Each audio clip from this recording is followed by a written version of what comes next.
A gorilla eating fruit and a lion cub. Two worlds that should never meet. But today, they share a dramatic encounter. The cub shivers, its eyes welling with tears, collapsing before a potential predator. It's a scene so illogical it's hard to believe. Yet this very unlikelihood gives rise to a story of compassion that transcends all boundaries. It was a midday on the Kadipo savanna, with a soft golden sun blanketed the verdant grasslands, painting a remarkably tranquil picture. A gentle breeze stirred, carrying the scent of soil and young grass. In the shade of an old acacia tree, a mature gorilla named Coco was leisurely enjoying his lunch. He picked up ripe wild fruits one by one, slowly putting them into his mouth. All around him, fallen fruits lay scattered, creating a scene of absolute abundance and peace. Coco wasn't in a hurry. He was savoring every moment of this rare quietude. His eyes gazed idly toward the horizon, where distant mountains shimmered in a faint haze. But the peace didn't last. From a distance, a small yellow dot suddenly appeared, moving at an incredible speed. As it got closer, Coco realized it was a young lion cub. Unlike the majestic bearing of its species, this cub looked panicked, its whole body trembling, its breathing heavy, and its eyes glistening with tears. It ran toward Coco as if seeking a last refuge. This sight completely defied all natural laws, all instincts of survival. A tiny prey animal was seeking help from a potential predator. This contrast created a powerful sense of curiosity. What had happened to make a lion cub run so desperately? And why had it chosen Coco as its last hope? Each of the cub's steps became heavier. It collapsed a few meters from Coco, its eyes still fixed on him, as if trying to use its last ounce of strength to say something. Coco stopped eating, his eyes fixed on the cub. Coco was an intelligent creature, capable of deep empathy. He sensed the profound desperation in the cub's eyes and gestures. This was no ordinary encounter. This was a plea for help, a silent, yet powerful cry. The cub, exhausted and trembling, used its last bit of strength to stand on its hind legs, raising its front paws in a gesture of pure supplication. Its eyes, filled with tears and fear, never left Coco's. A weak whimper escaped its tiny throat, a sound that, to Coco, seemed to whisper, "Please save my mother." It couldn't speak, but with all that it had, it conveyed its message. It had placed all its trust in the large, calm creature before it. Coco, who had been enjoying his lunch, ceased all movement. Suddenly, he felt a great pain, a desperation that couldn't be expressed in words. This pain transcended species boundaries, surpassing even the instinct for self-preservation. Coco had lived long enough to know that such despair couldn't be feigned. The innocent and trusting gaze of the cub reached the deepest part of Coco's heart, awakening an emotion he never thought he'd have. It was compassion. In that moment, the world seemed to stop.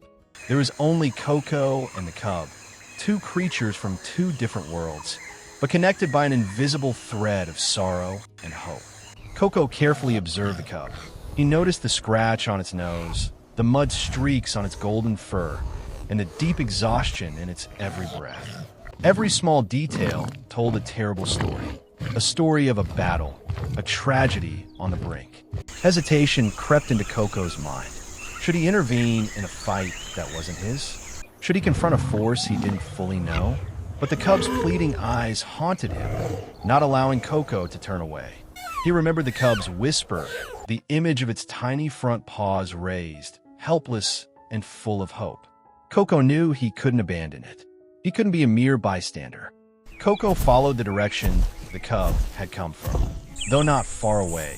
The sounds of the battle had been carried away by the wind. But now, as Coco focused, he could clearly hear angry growls and the maniacal cackling of hyenas, mixed with weak whimpers. Coco left the tree, walking cautiously towards the sounds.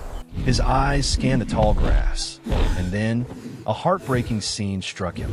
In a nearby clearing, a large pack of hyenas was cornering a lioness. It was the cub's mother. She was severely wounded, covered in deep bite marks. Her strength was fading, but the instinct to protect her child burned fiercely in her eyes. She let out a powerful roar, a final effort to drive away the greedy enemies, but the roar was weak, lost in the air. The hyenas, with their aggressive and cunning nature, continued to attack relentlessly. They cackled, their laughter echoing across the savanna, as if mocking the mother lion's helplessness. The cub had witnessed that terrifying scene firsthand. It was too small, too weak to fight back. It knew that if it stayed, both mother and child would perish. It had run away, not out of fear, but out of a fragile hope. It had believed that somewhere there would be a savior. And it had run to Coco. That hope, however fragile, had become the only link between life and death. Witnessing the scene before him, Coco's heart was deeply moved. He understood the whole story. The lion cub hadn't sought help by chance. It had seen a warm gaze and a kind soul. It had bet everything on the compassion of a creature it was supposed to fear. Coco knew that his choice was not just about saving an animal, but about protecting a sacred maternal love and a pure faith. Coco no longer hesitated. He knew what he had to do. A brief hesitation flashed in Coco's mind, an instinct telling him to stay out of the fight. Gorillas and hyenas were not traditional enemies. This was not his fight. But then, the image of the cub's innocent, pleading eyes came rushing back. Coco's heart felt a powerful jolt, stirring him deeply. He couldn't let his hesitation hold him back. With a mighty, powerful roar, Coco stood up straight. His roar echoed across the savanna, shaking the very ground. He left the safety of the acacia tree and charged straight toward the hyena pack with unimaginable power and speed. The hyenas, who had been fiercely engaged in battle, froze. Their expressions changed from aggression to surprise and then to fear. They had never expected a third party, an unrelated creature, to appear and interfere. The lead hyena, with its arrogant nature, attempted to lunge and attack. It thought a gorilla couldn't be a match for a pack of hyenas, but it was wrong. Coco unleashed a terrible swing of his arm, a blow filled with immense power and fury. The blow sent the hyena flying backward, yelping in pain and panic. The other hyenas recoiled. Their eyes were filled with terror as they faced Coco's colossal strength. They realized this was no ordinary gorilla. This was a god of war. The confrontation was over in a flash. The hyenas began to huddle together, looking at each other, then at Coco. Their courage and ferocity had been replaced by fear. They understood that if they continued, they would pay a heavy price. Though exhausted and wounded, the mother lion still managed to struggle to her feet. Seeing Coco standing by her side, a strange surge of strength rose within her. She roared again, the sound faint but full of resolve, and stood shoulder to shoulder with Coco. In that incredible moment, a gorilla and a lion, two species that would never cross paths, let alone cooperate in the fight for survival, became allies, driving away their enemies together. The sight was so extraordinary, so unexpected, that the hyena pack was completely demoralized. They fled in disarray, their maniacal cackling now just a panic yell. The savanna returned to its usual quiet, but it was no longer a simple silence. It was the silence of gratitude and redemption. The mother lion collapsed, panting, but she had survived. The cub rushed to her, nuzzling into its mother's embrace, its tearful eyes filled with happiness and gratitude.